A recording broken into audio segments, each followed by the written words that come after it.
റാമയിൽ ഒരു ശബ്ദം കേട്ടു, കരച്ചിലും വലിയ നിലവിളിയും തന്നെ.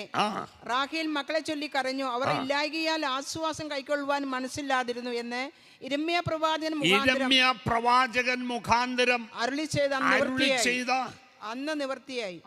വചനം അന്ന് നിവർത്തിയായി. യിരെമ്യാ പ്രവാചകൻ മുഖാന്തരം അരുളി ചെയ്ത വചനത്തിന്റെ നിവർത്തിയാ. കാരണം റാമയിൽ ഒരു ശബ്ദം കേട്ടു, റാഹേൽ മക്കളെ ചൊല്ലി കരയുന്നു, മക്കളില്ലായിയാൽ. ബെത്ലഹേമിൽ സ്തോത്രം ചുറ്റുവട്ടത്തുമുള്ള സകല ആൺകുഞ്ഞുങ്ങളെയും കൊന്നപ്പോൾ നിലവിളി ഉയർന്നു. ഹല്ലേലൂയ, സ്തോത്രം. ഹെരോദാവ്, നിന്റെ പദ്ധതി നീ ഒരുക്കുന്നതിന് മുമ്പേ, നീ ആരെ കൊല്ലാൻ ഉദ്ദേശിച്ചോ അതിനു മുമ്പേ പോക്കുവഴി കണ്ടരുളി ചെയ്ത ഒരു ദൈവമുണ്ട്.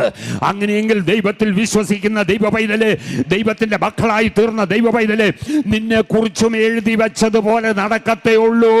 ദൈവം എന്തെഴുതി വെച്ചിട്ടുണ്ടോ അതിന് മാറ്റം വരുത്തുവാൻ ഉലകത്തിൽ ഒരുത്തനും കഴിയത്തില്ല. പിന്നെയാണോ പിശാചേ നിനക്ക് കഴിയുന്നത്?